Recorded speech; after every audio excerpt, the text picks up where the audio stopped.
Bonjour.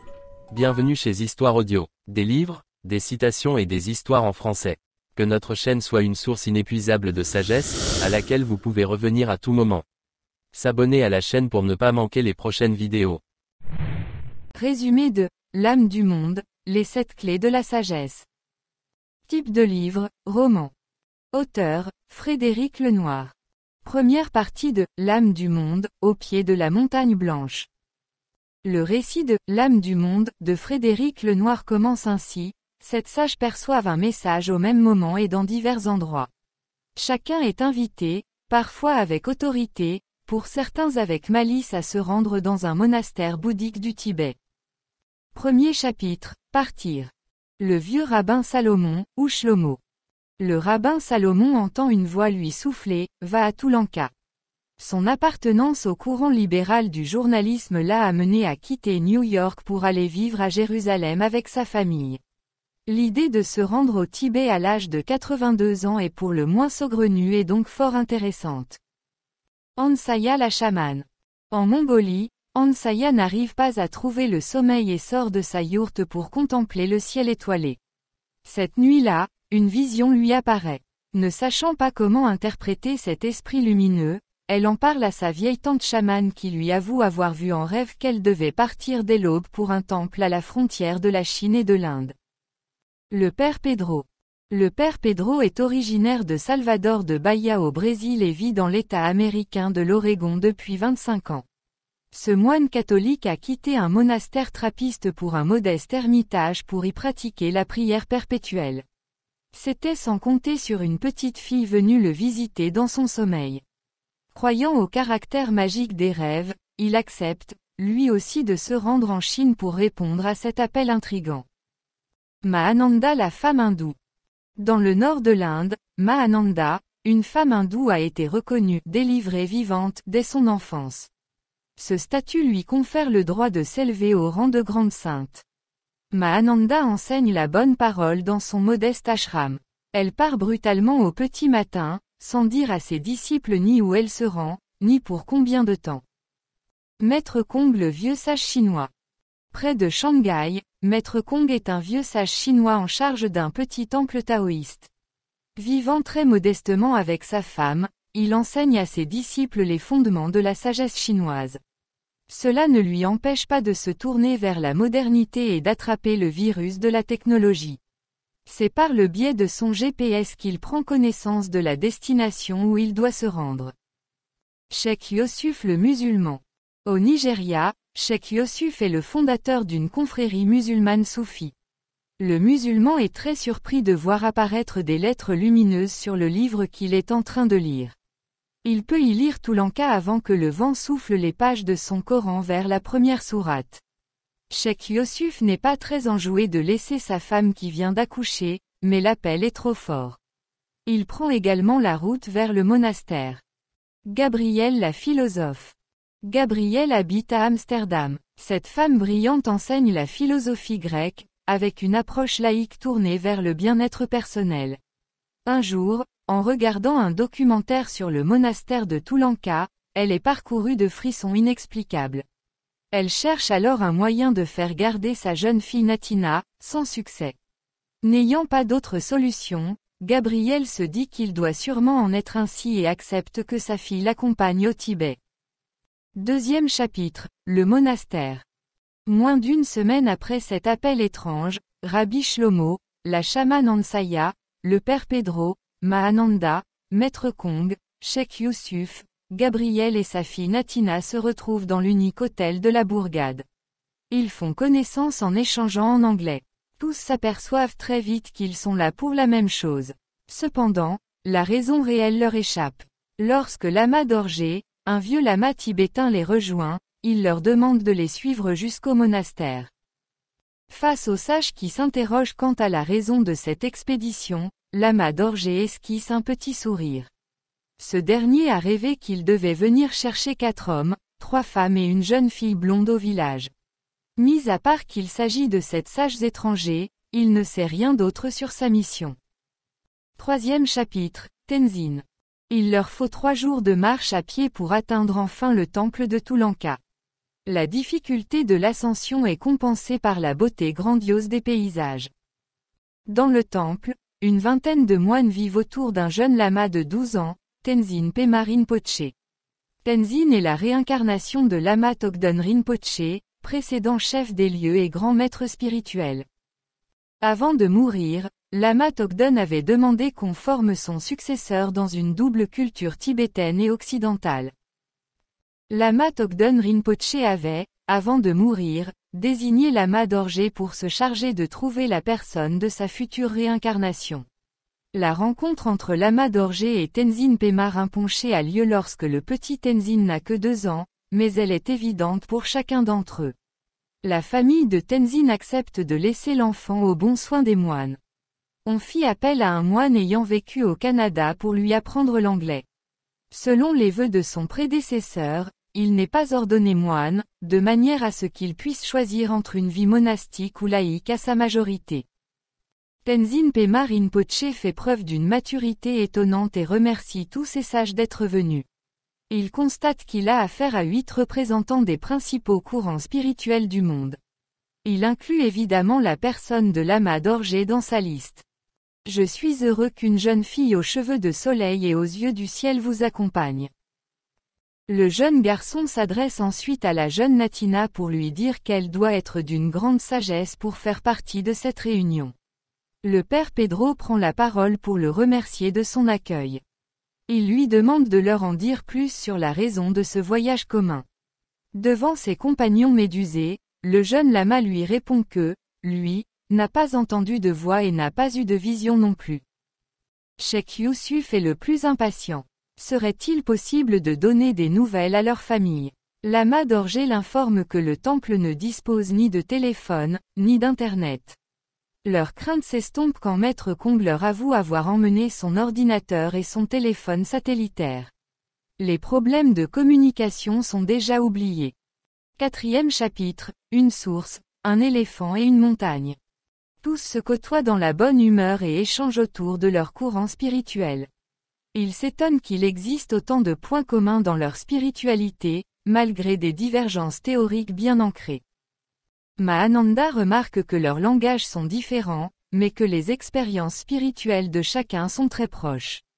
Elle est rejointe par le père Pedro qui exprime sa propre impression, nous sommes tous en quête de la sagesse éternelle. Rabbi Shlomo ajoute qu'ils sont également tous en dehors de tout dogmatisme. Vous connaissez la parabole de l'éléphant. Le cheikh Yousuf raconte alors à ceux qui l'ignorent ce qu'est la parabole de l'éléphant. Cette histoire est la suivante. Un jour, un roi réunit des aveugles de naissance n'ayant jamais vu un éléphant. Il leur demande d'explorer l'animal avec leurs mains. Chacun s'attarde alors sur l'une des parties de son corps. Et au final, tous ont une interprétation très différente de ce qu'ils ont perçu. L'un y voit une liane, un autre, un arbre, un troisième qui a touché l'oreille reconnaît une feuille de bananier. Chacun accusant l'autre de mauvaise foi, le roi doit intervenir. Rabbi Shlomo ajoute que l'éléphant a une composition unique. Ce sont donc bien les perceptions limitées de chacun qui en faussent l'appréciation. Avant la naissance du monde, Dieu emplissait tout l'espace. Rabbi Shlomo explique ensuite aux autres sages, la théorie de Tzimtzum portée par la tradition kabbalistique. Elle représente la dissimulation de la lumière divine selon laquelle chaque être bénéficie d'une partie de cette clarté. Ainsi, aucun ne peut affirmer posséder la totalité de la révélation. Ils tombent d'accord sur le fait que chacun a besoin des autres pour mieux appréhender la lumière divine. Mahananda apporte sa pierre à l'édifice en utilisant une métaphore environnante. Elle déclare que chaque montagne est différente. Le plus important n'est pas la montagne gravie, mais le chemin parcouru. Il en est de même pour la vie spirituelle, qui se nourrit par le foisonnement de ses chemins. 5e chapitre, Émois amoureux. Au fil des jours, chacun prend progressivement ses quartiers pour se recueillir. Seuls les 2 plus jeunes continuent à se découvrir. La noirceur de la chevelure de Tenzin contraste avec la lumière irradiante du physique de Natina. Chacun est fasciné par la profondeur des connaissances de l'autre. La spiritualité tibétaine rencontre la culture éclectique occidentale doublée de la culture du web. Tous deux prennent l'habitude de faire de longues promenades autour du monastère. Tenzin est de plus en plus troublé par la jeune fille, et au détour d'une course joyeuse, main dans la main, il se sent très ému. Alors que la jeune néerlandaise lui touche la poitrine, elle sent son cœur battre la chamade. « Tu es peut-être amoureux mon garçon. » Le garçon entre alors dans un silence gêné jusqu'au soir, puis finit par se confier au lama d'Orgé. Avec un petit sourire malicieux, ce dernier lui répond qu'il est peut-être en train de tomber amoureux. Il lui conseille de prendre un peu de distance, car il le trouve jeune. De plus, cet engouement n'est pas forcément compatible avec sa destinée. Pourtant, ce serait un excellent exercice de méditation sur la transformation de ses émotions. Ainsi, l'idée serait d'arriver à transformer cet amour en sentiment noble, au lieu de le subir. De son côté, la jeune fille ouvre son cœur à sa mère. Gabriel lui conseille d'être plus réservé face au jeune homme qui n'a pas l'habitude de côtoyer des jeunes filles. Les jours suivants, Tenzin et Natina continuent d'échanger en s'émerveillant de leurs différences. Une profonde affection naît entre eux. Ils s'imaginent déjà en train de correspondre une fois que Natina sera rentrée chez elle. Nous ne prions pas ensemble, mais nous sommes ensemble dans la prière. Si les autres sages se rencontrent peu, ils admettent être ensemble dans la prière. Cela prend la forme d'une méditation silencieuse après le repas du soir. Au fil des jours, ce moment devient de plus en plus important, tout en devenant pesant. Cela fait déjà 17 jours qu'ils ont respectivement quitté les leurs. Au réveil, chacun cherche un signe dans le regard de ses congénères, pour y trouver une intuition nocturne. Gabriel, qui ne veut pas faire rater la rentrée scolaire à sa fille, décide de prendre les devants. Quand elle annonce avoir décidé de partir le lendemain, les autres manifestent leur intention de faire de même. 6e chapitre, Songe. Le petit déjeuner du lendemain est marqué par plusieurs impressions étonnantes. Tout le monde a fait le même rêve, celui que leur lieu de culte, d'enseignement ou de résidence était dévasté. Pour le père Pedro, c'est incroyable que tous y aient songé au cours de la même nuit. Tous sont intimement persuadés que ce message est destiné à les faire rester. Était-ce un message annonçant une catastrophe qui pourrait faire disparaître l'humanité? Pour le père Pedro, il s'agit plus d'un changement radical qui va s'opérer au cœur des religions. Il voit émerger une nouvelle ère coupée de ses racines métaphysiques. Gabriel fait la remarque que cette tendance était déjà en marche dans le monde moderne avec l'oubli de son passé religieux. Pourtant, d'autres sont d'accord pour noter que des retours à la religion sont aussi visibles. Alors, de quoi s'agissait-il? Et si nous avions été réunis pour élaborer ensemble un enseignement? Cheikh Youssouf se questionne à voix haute. Devant la mine dubitative des autres, Mahananda vient à son secours. Elle affirme à son tour qu'elle pressent qu'ils sont là pour dépasser leurs différences et tenter de formuler ensemble les fondements universels de la sagesse. Les 8 protagonistes s'accordent alors sur 2 orientations à prendre en compte. Quoi dire? Sur quel support? Certains, comme Rabbi Shlomo, voient bien ce texte sur du papier, d'autres l'imaginent plus sur du bois ou de la pierre. Mais ces réflexions sont balayées par d'autres questionnements. Comment élaborer des lois spirituelles sans risquer d'y mêler la petite compréhension de la sagesse propre à chacun? Ansaya a alors une intuition. Elle demande aux 2 jeunes gens s'ils ont également fait ce rêve. Et vous, avez-vous fait un rêve? Alors que Natina commence à évoquer son rêve, Tenzin poursuit de le raconter. Ils ont tous deux fait le même songe. Celui d'une rivière minuscule irriguée par 8 rivières, qui devient un grand fleuve. Son eau remplit alors un désert où des plantes se mettent à pousser. Tous prennent alors conscience que la meilleure façon d'enseigner ces règles de la spiritualité est l'oralité. Les 2 jeunes adolescents devront ensuite les intégrer et se les approprier. Ensuite, ils pourraient les diffuser selon leur propre ressenti. Une fois la question du contenant résolue, il faut maintenant se pencher sur le contenu.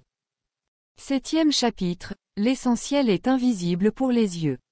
Dans cette partie de « L'âme du monde », Frédéric Lenoir met les 7 sages à l'épreuve. En effet, conscients que les choses qui les séparent sont plus évidentes que celles qui les rassemblent, les sages se sentent dans l'impasse. Gabrielle avance une problématique de taille, l'absolu de chacun ne peut être entaché. Pour elle, Dieu se confond avec la nature, pour les autres, il est un être suprême. Cheikh Youssouf explose de rire et suggère de ne pas parler de Dieu. Et si nous parlions du visible et de l'invisible, plutôt? Chacun se met alors à réfléchir à cette notion dans sa propre pratique de la spiritualité. Maître Kong avance que la médecine chinoise est fondée sur ce postulat. Il existe des flux invisibles qui sont bien réels et sur lesquels il est possible d'intervenir. Ansia, la femme chamane, fait remarquer que lorsqu'elle entre en transe, elle perçoit des entités invisibles. Le rabbin y va de sa réflexion, selon laquelle une partie invisible vient compléter le corps physique. Il ajoute que l'immortalité de cette âme est aussi une chose qu'ils partagent tous. Gabrielle cite plusieurs philosophes selon lesquels il existe une âme spirituelle qui est immortelle. Lama Djorkae vient apporter une nuance, pour les bouddhistes, l'esprit n'a ni fin, ni commencement. Il transmigre de corps en corps, jusqu'à aboutir au stade suprême, l'éveil. Le père Pedro admet à son tour que de nombreuses âmes de défunts connaissent sûrement un état médian entre l'enfer et le paradis. Mahananda conclut qu'ils ont, en effet, tous de l'intérêt pour la vie de leur esprit après la mort. Partant de ce constat, il leur apparaît clairement que le plus important à transmettre est leur attitude à avoir. Celle qui les conduit à mener une vie juste et bonne. Pour cela, ils tenteront de lister les principes fondamentaux de la sagesse. Ainsi, chacun va devoir s'isoler et réfléchir à cela avant de mettre leur découverte en commun. 8e chapitre, le cerf-volant et l'âme du monde. Les deux adolescents ont écouté avec attention les paroles des sages. Ils ressortent pourtant anxieux de cette discussion. En effet, chacun se demande s'il sera à la hauteur pour comprendre et enseigner cette parole. Finalement, ils tombent d'accord sur le fait qu'ils y arriveront à deux, en se soutenant. Puis, pour détendre leur esprit, ils décident d'aller jouer au cerf-volant et d'exécuter des exercices de yoga. Chaque sage s'isole dans sa cellule pendant 3 jours. Ensuite, ils échangent pendant 4 jours dans la salle commune. Ils s'y restaurent et n'en sortent que tard le soir. Lorsqu'au 5e jour, les cloches se mettent à sonner toutes seules, les sages comprennent qu'il est, à présent, temps d'agir. Ce signe peut aussi être de mauvais augure. Il faut donc se presser et agir. Dès le lendemain, ils commencent leur transmission aux 2 enfants assis en tailleur. Ces derniers semblent fatigués et concentrés. Mes enfants, nous sommes parvenus à nous entendre sur 7 points principaux qui résument l'essentiel de la sagesse humaine. Frédéric Lenoir donne alors la parole aux 7 sages pour dévoiler leurs réflexions. Pour éviter de faire allusion à sa religion, personne n'emploiera jamais son Dieu ou équivalent, cette entité suprême est alors appelée l'âme du monde.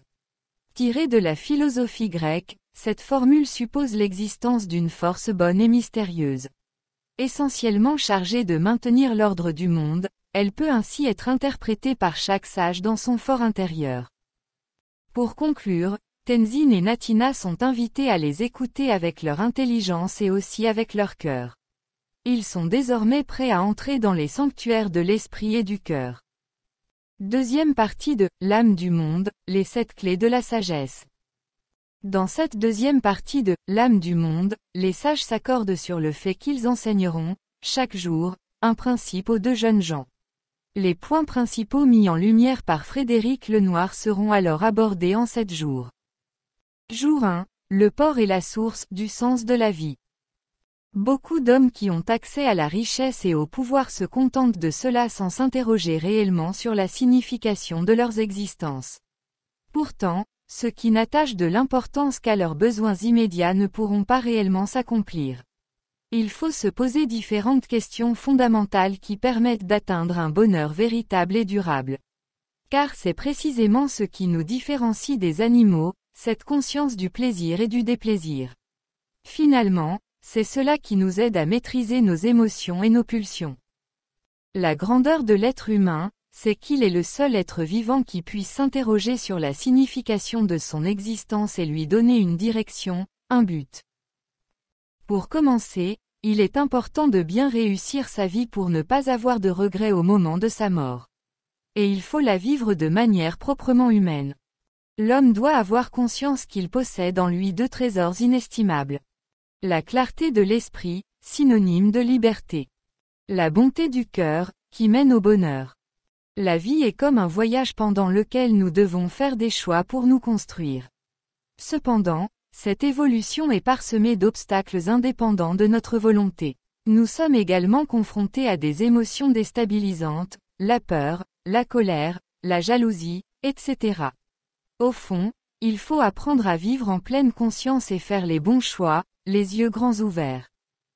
Parmi les choses essentielles qu'il faut tenter de développer, on trouve l'amour, l'amitié, l'activité créatrice, la contemplation de la beauté du monde. À vrai dire, il faut garder en tête que tout ce qui superflu est coûteux, alors que l'essentiel est gratuit. D'autre part, l'âme du monde souligne qu'il est nécessaire de trouver notre vocation pour ne pas rester d'éternel affamé. Qu'il s'agisse d'un métier, de fonder une famille ou de s'engager pour une cause, nous avons tous en nous des prédispositions pour accomplir de belles choses. Deviens ce que tu es. Fais ce que toi seul peux faire. Suis la voie de ton cœur. En premier lieu, nous devons tous essayer d'atteindre la source qui pourra nous permettre d'étancher la soif de notre âme. Cela consiste à trouver un compromis entre une harmonie intérieure et une profonde union avec le monde. Peu importe la nature de cette source, il suffit d'avoir une réelle volonté de l'atteindre. La principale difficulté est de distinguer la soif et la faim de notre âme avec nos désirs sensibles. En réalité, notre bonheur ne réside pas dans la possession de richesses, mais bien dans la paix de l'âme. En effet, le bonheur que l'on recherche dans la jouissance d'objets ou des personnes ne peut pas nous combler entièrement, car il est dépendant de plusieurs facteurs. Il est impossible, matériellement parlant, d'obtenir tout ce que nous désirons. Les choses et les êtres qui nous entourent sont soumis à la loi de l'impermanence, et ils peuvent disparaître. Nous sommes d'éternels insatisfaits et le fait d'orienter nos désirs vers des objets matériels nous empêche d'être au repos. Connaissez-vous la différence entre l'enfant et l'adulte? La taille de son jouet.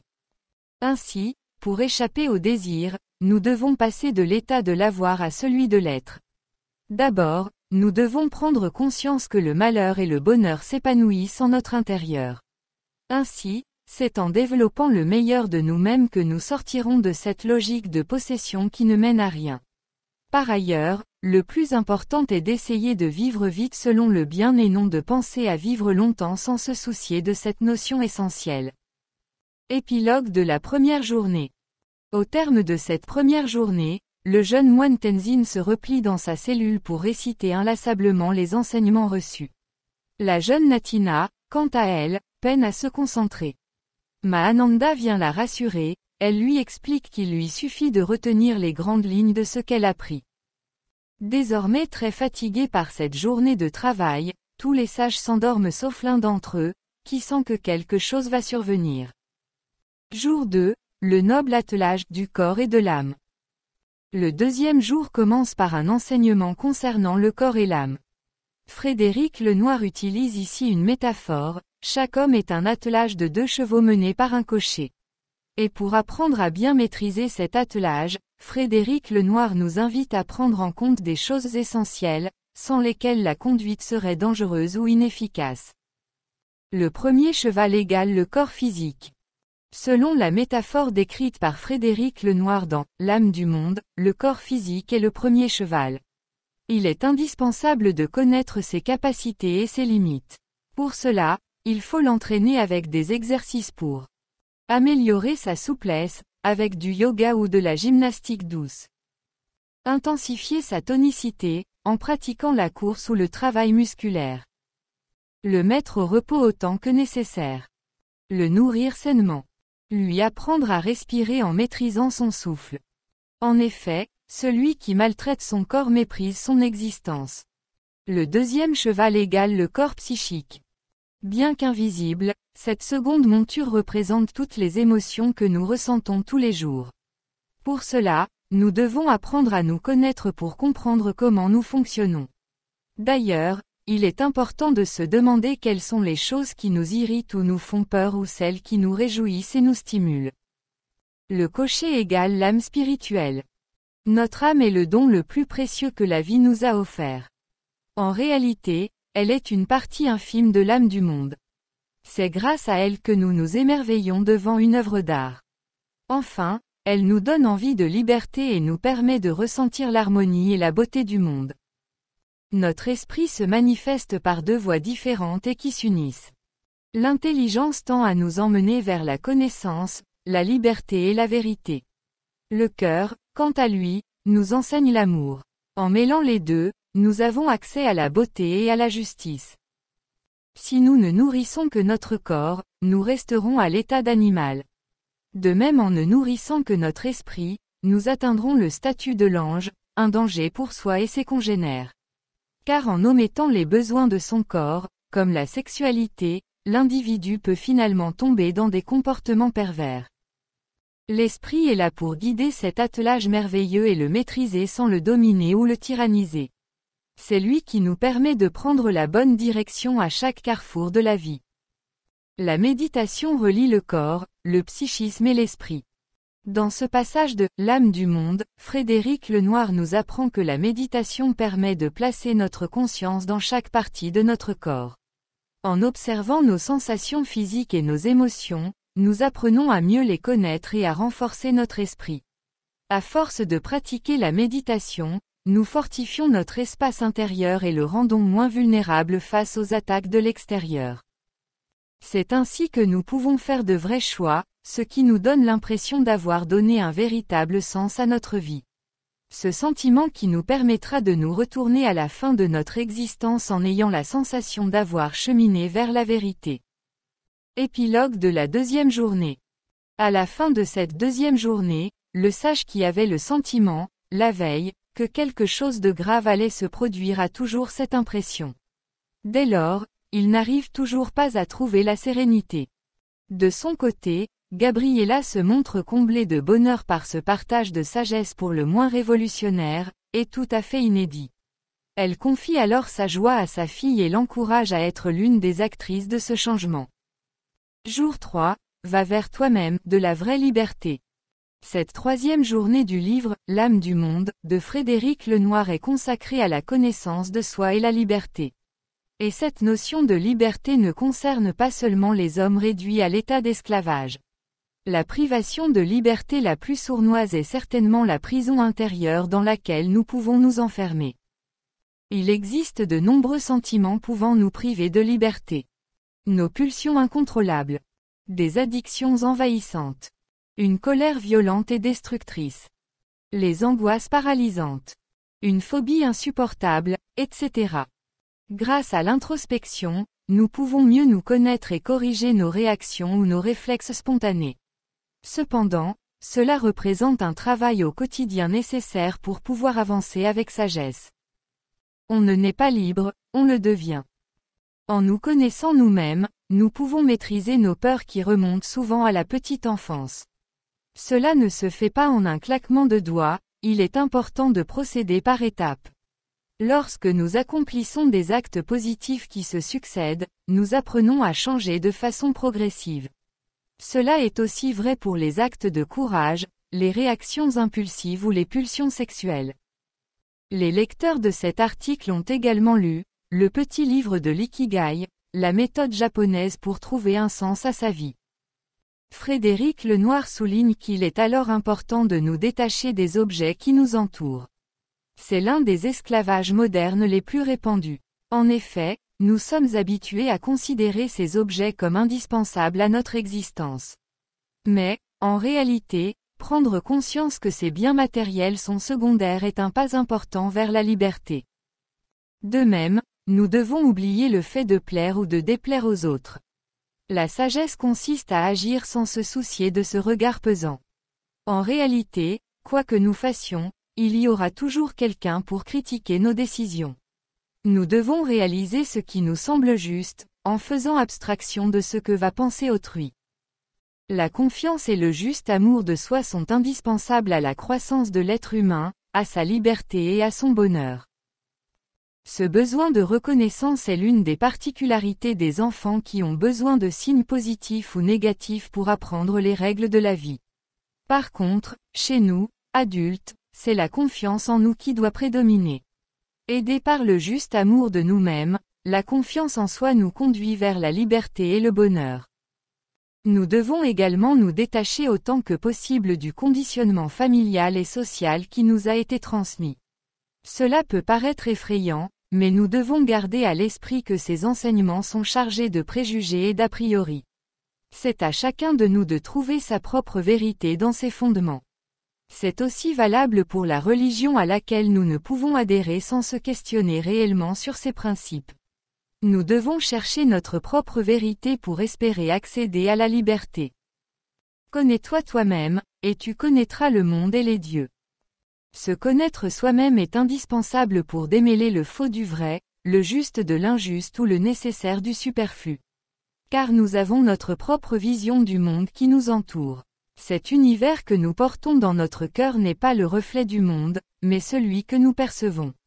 En fonction de notre sensibilité, de notre culture, de nos émotions et de notre esprit, nous voyons le monde à notre façon.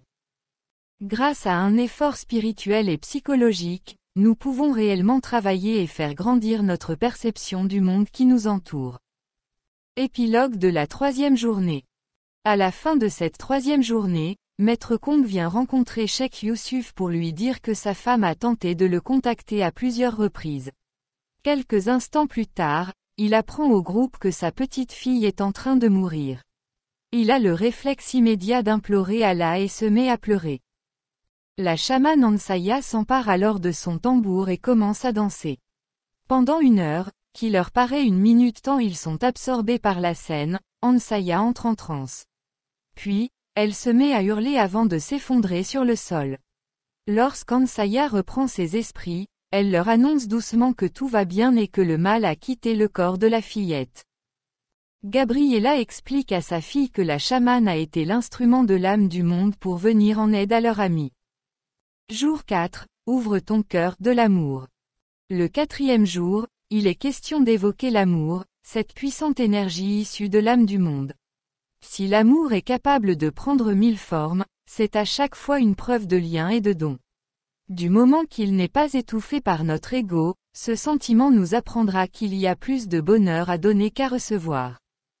Ne fais pas à autrui ce que tu ne veux pas qu'il te fasse. Cette règle d'or dont parle Frédéric Lenoir est mise en avant dans les cultures du monde entier.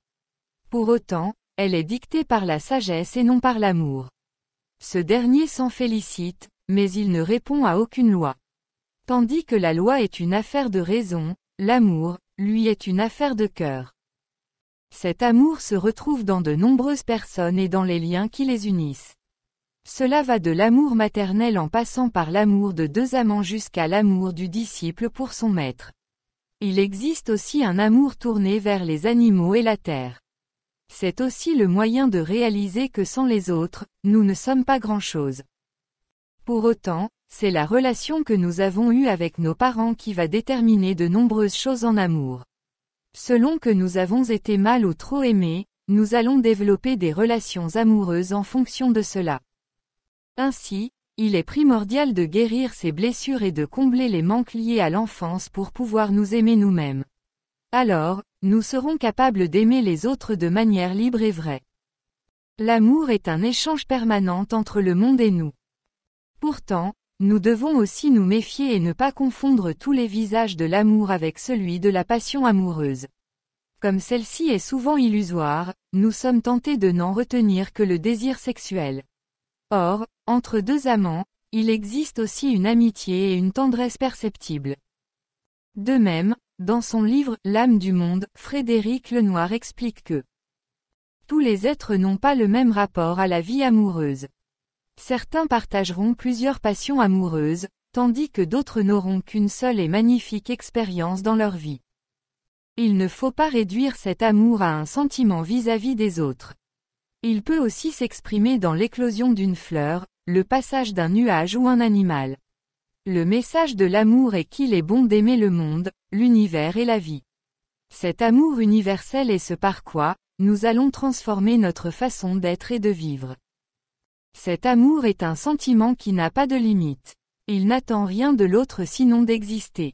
Il n'y a plus de « moi » ni « autre », il y a simplement « nous ». Peu importe le genre, les cultures ou les religions, il ne reste que cet amour qui englobe toutes et tous. L'amour est un lien qui ne nous emprisonne pas. Il est source de désir sans être responsable de possession. Il est à l'origine de nos pleurs, mais pas responsable de nos souffrances. L'amour nous ouvre les portes de l'univers dans son intégralité. Épilogue de la 4e journée. À l'issue de cette 4e journée, Natina et Tenzin sortent un peu sonnés de cette nouvelle journée d'enseignement. Il faut dire que la jeune fille est bouleversée. En effet, elle commence à se rendre compte à quel point son existence et celle de Tenzin sont différentes. Et cela la rend triste et en colère. Comment un jeune homme élevé par les moines pourrait-il comprendre qu'elle a soif d'aventure et d'expériences ludiques? Mais le garçon réussit à trouver les mots justes, il lui raconte que son expérience l'a privé de choses essentielles, mais qu'elle lui a aussi enseigné le sens profond de la vie. Et si le jeune homme devait quitter le monastère, au moins, aurait-il reçu ce précieux cadeau de connaître l'existence humaine? À ce moment-là, Natina et Tenzin réalisent qu'ils s'aiment, même s'ils ne sont pas tout à fait sûrs de la nature de cet amour. Jour 5, le jardin de l'âme, des qualités à cultiver et des poisons à rejeter. Le 5e jour est dédié à l'identification de ce qui est bon et de ce qui est mauvais pour celui qui est en quête de sagesse. De cette manière, nous pourrons ensuite développer ce qui nous fait grandir et faire disparaître ce qui nous abaisse. Pour cela, nous nous attacherons à nourrir ce qu'il y a de bon et de juste en nous et à affamer ce qui est mauvais ou négatif. Il est, par contre, impératif de commencer à s'entraîner très tôt pour cultiver le jardin de notre âme. En effet, en vieillissant nous avons plus de difficultés à changer nos habitudes et plus nous commencerons tôt, plus nous aurons de chances d'en récolter les fruits. Prenez dès à présent, et chaque jour, bien soin du jardin de votre âme. Voici les 20 recommandations de Frédéric Lenoir dans son livre « L'âme du monde » pour faire pousser les bonnes graines et enrichir notre âme. Il s'agit de cultiver l'émerveillement. Ne laissez jamais votre esprit s'endormir. Pour cela, soyez curieux et contemplatif, cela vous mènera à la vérité. L'effort. Il est important d'accomplir chaque jour des choses, si petites sont-elles. Pensez à vous reposer, mais éloignez la paresse de votre quotidien. La douceur. C'est le meilleur moyen d'exprimer votre attachement envers vous-même et les autres. La colère peut s'exprimer, mais elle doit être maîtrisée. La bonne humeur, la gaieté, l'humour. L'humour est une arme de taille pour prendre du recul et garder un regard positif et ainsi mieux appréhender vos difficultés. La foi et la confiance. Ce sont les deux principaux piliers que vous devez avoir posés pour mener votre vie à bien. Sans elles, vous ne pourrez pas avancer de manière positive. La générosité. C'est en étant ouvert et généreux que vous pourrez devenir heureux. Au contraire, la mesquinerie et l'égoïsme ne mènent jamais à la liberté. Le courage et la force. Soyez plus fort que vos peurs en les apprivoisant et en vous débarrassant d'elles. La bienveillance et la bonté. En étant patient et compréhensif avec les autres vous découvrirez qu'il existe des forces de bonté immenses dans tous les cœurs. L'esprit de vérité. La vérité et la sincérité sont des atouts indispensables pour atteindre la liberté. Le mensonge est l'un des principaux poisons de l'existence humaine. La souplesse. Apprenez à vous adapter aux changements qui pourraient survenir en vous et autour de vous. La rigidité vous empêchera d'évoluer selon le flux de votre vie. La justice. L'injustice est un sentiment proprement inacceptable. Attention toutefois à ne pas confondre la justice qui est le fruit d'agissements à une forme qui s'apparenterait plus à un sentiment de jalousie. L'humilité. Souvenez-vous que chaque être est perfectible et que l'humilité n'est pas un signe de faiblesse ou de rabaissement. Par contre, l'orgueilleux et son ego sont ridicules. Le contentement et la sobriété. L'une des grandes clés du bonheur réside dans ce précepte. En retrouvant le goût des choses simples, vous atteindrez plus facilement la liberté. La gratitude. Que vous soyez dans une période prospère ou moins avantageuse, essayez de remercier en permanence ce que la vie vous envoie comme message. La prudence. Faites preuve de lucidité et de prévoyance avant d'agir. L'impulsivité est l'ennemi de la garantie du bien vivre ensemble. La tempérance. Elle est à mi-chemin entre l'ascétisme et la débauche et vous assurera de mener votre vie avec assurance. La patience. Avec la persévérance, la patience vous aidera à vaincre les obstacles ou les découragements que la vie vous imposera. Elles sont complétées par la constance. L'esprit de service. L'homme noble s'accomplit très bien lorsqu'il sert les autres. Attention, celui qui domine ne sera pas dans le juste, car il nourrit l'asservissement du monde. Le pardon et la miséricorde. Dans votre vie, vous n'arriverez pas toujours à être juste avec les autres. Il en est de même pour eux, et vous devrez apprendre à leur pardonner. La tolérance. Restez ouvert à d'autres visions de la vie que votre propre culture vous a enseignées. Ce qui est vrai dans un contexte peut être totalement biaisé dans une autre. Fuyez les postures dogmatiques et privilégiez l'élargissement de votre compréhension du monde et de la vie. Épilogue de la 5e journée. Il y a un sage qui a de plus en plus de difficultés à supporter que l'on puisse mettre toutes les religions à un égal niveau. Il a, dans sa tête, une voix qui résonne, elle lui dit que mettre sa religion au même niveau que les autres est une grave erreur et qu'il va devoir en rendre compte le jour du jugement dernier.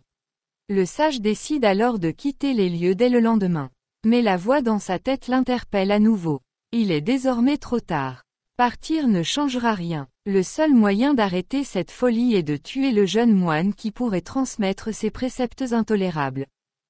Mais il aime le Dieu de la vie, il ne peut pas se réduire à ça. La voix lui rétorque alors que le fait de tuer peut être justifié par le danger encouru par la vraie foi, une vie n'est décidément pas grand-chose à côté de la vérité éternelle. Le sage s'exécute alors. Il s'empare d'un couteau pour aller dans la chambre de Tenzin.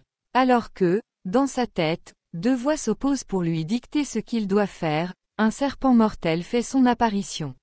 Le sage le tue et lorsque le jeune garçon se réveille, il le prend dans ses bras pour le remercier de l'avoir sauvé. À la fin de cette 5e journée, le sage répond à l'enfant. « Et toi, tu m'as redonné la vie. Tu as aidé mon cœur à passer de la peur à l'amour. » Jour 6, ici et maintenant, de l'art de vivre. Le 6e jour est consacré à l'aptitude à se réaliser pleinement. Frédéric Lenoir insiste sur l'importance d'adopter le juste comportement et explique que vivre est un art. Pour cela, il faut impérativement s'éloigner des extrêmes et ne pas réfléchir de façon binaire. La vertu réside dans le juste milieu, entre deux extrêmes.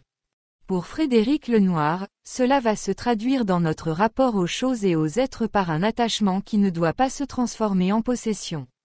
Ce genre de sentiment est un poison dont nous devons nous défaire au plus vite. Il est parfaitement normal de ressentir des sentiments comme la jalousie. Pour autant, il faut faire en sorte de travailler sur le détachement. En effet, nul n'est immortel et un jour viendra où nous devrons accepter la séparation d'avec nos êtres chers. Nous sommes nés seuls et nous mourrons seuls. Il en est de même pour tout ce qui nous permet de vivre une existence agréable, la santé, le travail, la maison ou encore l'honneur.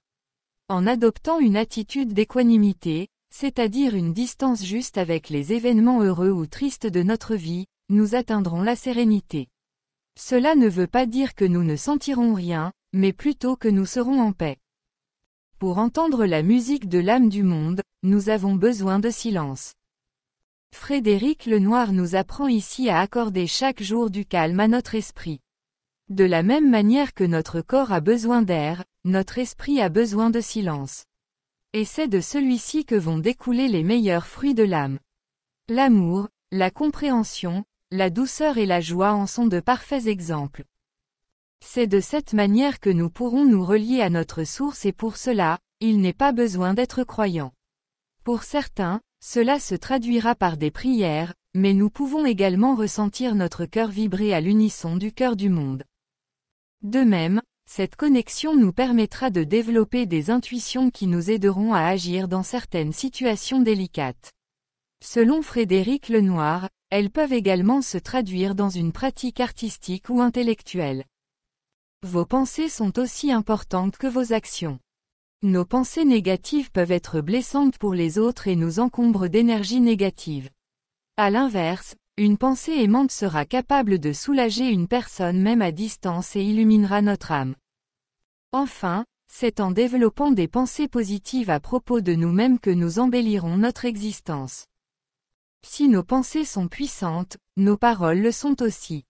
C'est ainsi que l'un des sages de l'âme du monde nous conseille d'apprendre à maîtriser nos propos. D'ailleurs, ils peuvent détruire une vie ou la combler en un éclair. Les conséquences de nos paroles sont considérables, et certains hommes arrivent d'ailleurs à entraîner des foules et à dominer des peuples. Pour exceller dans la maîtrise de nos paroles, il faut travailler leur vérité et leur bonté pour aboutir à des paroles utiles. Dans le cas contraire, il est préférable de les oublier. Efforcez-vous d'avoir des actes et un mode de vie juste. L'idée développée dans ce chapitre de « L'âme du monde » par Frédéric Lenoir est qu'il faut essayer d'agir tous les jours selon nos convictions et nos principes. En effet, il est plus simple d'avoir de bonnes pensées que de les appliquer. Il en est de même en ce qui concerne notre manière de vivre. Ainsi, nous devons prendre garde d'avoir une vie équilibrée, juste et bonne. Vivre l'instant. L'un des sages raconte l'histoire d'un roi qui a envoyé ses disciples chercher les principaux enseignements de la sagesse dans le monde. Plusieurs années plus tard, ils revinrent chargés de livres. Le roi leur demanda de les résumer, encore et encore jusqu'à ce qu'ils ne deviennent qu'une seule phrase. Comme il allait mourir, le roi demanda à son meilleur disciple de lui livrer le fameux message. Ainsi, il lui répondit que cela tenait en 2 mots, vivre l'instant. Soyez présent à tout ce que vous faites. Un autre sage nous apprend qu'il est très important de vivre ici et maintenant, car le manque d'attention nous empêche de vivre pleinement notre existence. En pratiquant cet exercice, notre expérience spirituelle en sera grandie. De la même manière, nos relations avec les autres seront améliorées. Ensuite, il va même plus loin en nous précisant que cette qualité d'attention intervient dans tout notre organisme. Elle régule notre tension musculaire, notre rythme cardiaque et améliore aussi notre mémoire et notre bien-être. Enfin, l'une des principales clés de la réussite dans notre rapport à l'âme du monde est d'être attentif en toutes circonstances. Épilogue de la journée. Le soir du 6e jour du livre, les sages de l'âme du monde sont à la fois heureux et tristes. En effet, ils ressentent le soulagement d'avoir avancé dans l'enseignement, mais ils savent que leur séparation approche. Ils ont beaucoup évolué au fil des jours et ils savent qu'une nouvelle existence s'offre à eux. Pourtant, dans la nuit, un phénomène inexplicable se produit. Alors que les chiens hurlent à la mort, il se met à faire jour en pleine nuit. Ils tombent d'accord sur le fait qu'il leur faut terminer rapidement leur tâche. Et dès le lendemain, tous redeviennent aussi sérieux et studieux qu'au premier jour pour délivrer la dernière clé de la sagesse. Jour 7, le bonheur et le malheur sont en toi, de l'acceptation de ce qui est. Pour le dernier jour, Frédéric Lenoir met l'accent sur l'importance d'accepter le réel. La voie royale, celle qui est le couronnement de la sagesse, c'est d'acquiescer à la vie. En effet, si nous sommes gagnés par une maladie, il vaut mieux accepter sa présence et tout faire pour en guérir que de l'ignorer. Il en est de même pour nos propres caractéristiques. Déjà, apprenons à nous accepter puis nous essayerons ensuite de gommer ce qui nous déplaît en nous. Ensuite, nous ne pouvons pas toujours tout contrôler et nous devons apprendre à lâcher prise. De la même manière, il faut garder à l'esprit que les épreuves arrivent souvent par notre faute et quelles sont les conséquences de nos actes. Ne demande pas que les éléments arrivent comme tu le souhaites, mais souhaite-les comme ils arrivent et tu seras heureux. Ce sont nos pensées qui provoquent bien des situations de notre existence. Lorsque nous sommes négatifs, nous voyons en toute chose des signes venant confirmer cette pensée. De la même manière, un homme peut de par son attitude attirer le danger et se faire agresser. Frédéric Lenoir propose ici aux sages de l'âme du monde de donner les grandes lois de la vie à suivre, pour ne pas être troublé. Tout acte produit un effet. Les obstacles sont des marches qui nous font monter. Apprenez à ne rien refuser de la vie. Ne rejetez pas la part d'ombre, de brouillard, de ténèbres que vous portez en vous. Apprenez à accueillir et à aimer vos fragilités. Le monde, vase spirituel, ne peut être façonné. Ne recherchons jamais la souffrance. Et, n'essayons pas de l'éviter. Il n'y a pas de métamorphose sans douleur. Notre vie est tissée de fils visibles et invisibles. Nous ne pouvons pas nous libérer du monde, mais nous pouvons nous libérer de notre monde. Frédéric Lenoir raconte ensuite l'histoire d'un sage qui rencontre un guerrier. Ce dernier lui demande quelle est la différence entre le paradis et l'enfer. Comme il le renvoie à sa triste existence, le guerrier se met en colère et le menace de mort. Le sage lui dit que c'est cela l'enfer. Devant son aplomb, le guerrier s'attendrit. Le sage lui explique alors que c'est cela le paradis. Puis un autre sage explique aux enfants qu'il faut apprendre à passer de la conscience égotique à la conscience universelle. La première est le fruit d'une dualité entre moi et le monde. Dans la seconde, il n'y a pas de séparation entre le monde et moi. Mon seul désir est d'être pleinement présent et ouvert au monde tel qu'il est. Lorsque nous atteignons cet état d'être, nous pouvons considérer que nous sommes devenus un éveillé ou un sage. Et c'est à cela que l'âme du monde aspire pour tous les hommes sur terre. Pour Frédéric Lenoir, le principal chemin de la vie va nous aider à passer de l'ignorance à la connaissance, l'obscurité à la lumière, l'esclavage des sens à la liberté de l'esprit, l'inaccompli à l'accompli, l'inconscience à la conscience, la peur à l'amour. C'est à cela que correspond la quête de la sagesse, qui est offerte à tous quelle que soit leur origine et leurs conditions de vie. Il suffit d'en avoir un désir profond, et l'univers s'ouvrira à nous. Troisième partie de « L'âme du monde », et l'obscurité se fera sur toute la terre. Dans cette troisième et dernière partie de « L'âme du monde », l'enseignement des clés de la sagesse est terminé. À présent, tous les sages de l'âme du monde sont rentrés chez eux. La grotte. Le jeune Tenzin est trop triste pour rester au monastère. Il décide d'aller méditer dans une grotte. Avec l'accord de lama Dorje, il part pour une longue marche et parvient à l'ermitage 3 jours plus tard. Colère. C'est à ce moment-là que la catastrophe se produit. Un gigantesque cataclysme s'abat sur la Terre. La planète n'est plus qu'un nuage de poussière. Tenzin reste pendant 40 jours à l'abri dans sa grotte en attendant que la poussière ne retombe. C'est alors qu'il entend le chant d'un oiseau. Pourtant, aucun animal terrestre n'est visible à l'horizon. L'adolescent s'interroge, ses amis moines de l'âme du monde, ont-ils péri eux aussi? Désolation. Alors que la Terre a été totalement bouleversée par la catastrophe, Tenzin comprend qu'il ne trouvera aucun survivant. En outre, la montagne a tout bonnement disparu et les vestiges du monastère avec elle. Il se rappelle alors une anecdote qui lui est arrivée quelques années auparavant, lorsqu'une femme est venue au monastère s'entretenir avec les moines pour leur demander pourquoi son fils de 5 ans était mort. Alors que les moines interrogeaient l'esprit du petit garçon mort, ce dernier leur rétorqua qu'il ne souhaitait pas revenir, car il avait déjà été réincarné de nombreuses fois. À ce moment-là, le visage de Lama Togden Rinpoché, sa précédente réincarnation lui apparaît. Il se lance immédiatement dans la recherche de son mausolée. Une fois trouvé, il découvre une lettre dans les ruines de l'édifice. La lettre. Cette lettre a été écrite par un lama et destinée à sa future réincarnation. Dans celle-ci, le grand sage avait anticipé sur les événements qui allaient se produire. De la même manière, il savait que quelques hommes survivraient et que Tenzin en ferait partie. Il aurait alors comme destinée de parcourir le monde et d'enseigner ce qu'il avait appris. Bien entendu, il devrait également le mettre en pratique. Le jeune homme sera amené à enseigner ces lois de la sagesse sans servir un clan ou une ethnie au détriment d'une autre. Pour conclure, la lettre se termine par une note d'espoir, puisse ton corps rester dans la joie. L'espoir.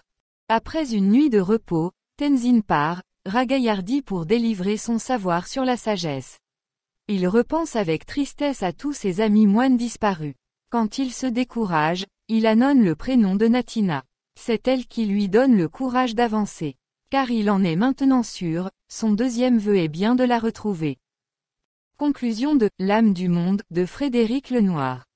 Un livre pour déconnecter et voyager dans un monde plein de sagesse et de poésie. À mi-chemin entre la philosophie et les contes traditionnels, L'âme du monde est un ouvrage captivant. En effet, l'auteur a le talent de maintenir le suspense jusqu'à la fin de son histoire, et cela, tout en délivrant un contenu hautement philosophique. Par ailleurs, en situant son récit dans un temple au cœur du Tibet, Frédéric Lenoir nous transporte dans un univers rempli de sagesse et de poésie. En ce sens, L'âme du monde est une lecture excellente pour déconnecter, imaginer et voyager. Une invitation à réfléchir sur des préceptes philosophiques et spirituels universels. Frédéric Lenoir condense sa pensée philosophique en 7 principes, mais il y a, en réalité, d'innombrables leçons de sagesse à tirer de ce livre. En effet, L'âme du monde est une lecture qui induit de manière quasi incontournable une réflexion personnelle sur des principes qui concernent chaque être humain, l'amour, par exemple, qui a le pouvoir de réunir les êtres a priori les plus différents. On pense alors au lien d'amour qui se tisse entre Natina et Tenzin, le sens à la vie, la recherche du bonheur, la quête spirituelle, etc. Un appel à plus d'humanité. Dans L'âme du monde, Frédéric Lenoir met en scène une histoire qui fait vivre différents personnages incarnant chacun une religion ou une croyance qui lui est propre. Et finalement les sages se découvrent beaucoup plus de points communs qu'ils ne l'imaginaient. Nous ne pouvons nous empêcher d'y voir un appel à la tolérance et un témoignage de savoir vivre ensemble. C'est en échangeant et en partageant des expériences communes que les sages de L'âme du monde ont pu se comprendre, ne pas se laisser diviser par leur religion et créer un monde qui se veut meilleur. Si de rares personnes peuvent y voir une forme de mièvrerie bien pensante, d'autres y verront l'opportunité d'en tirer, chacun à son échelle, des clés à partager pour contribuer à plus d'humanité. Bref, L'âme du monde est un livre inspirant, essentiel et qui plus est, un énorme best-seller écrit par un auteur référent dans le domaine.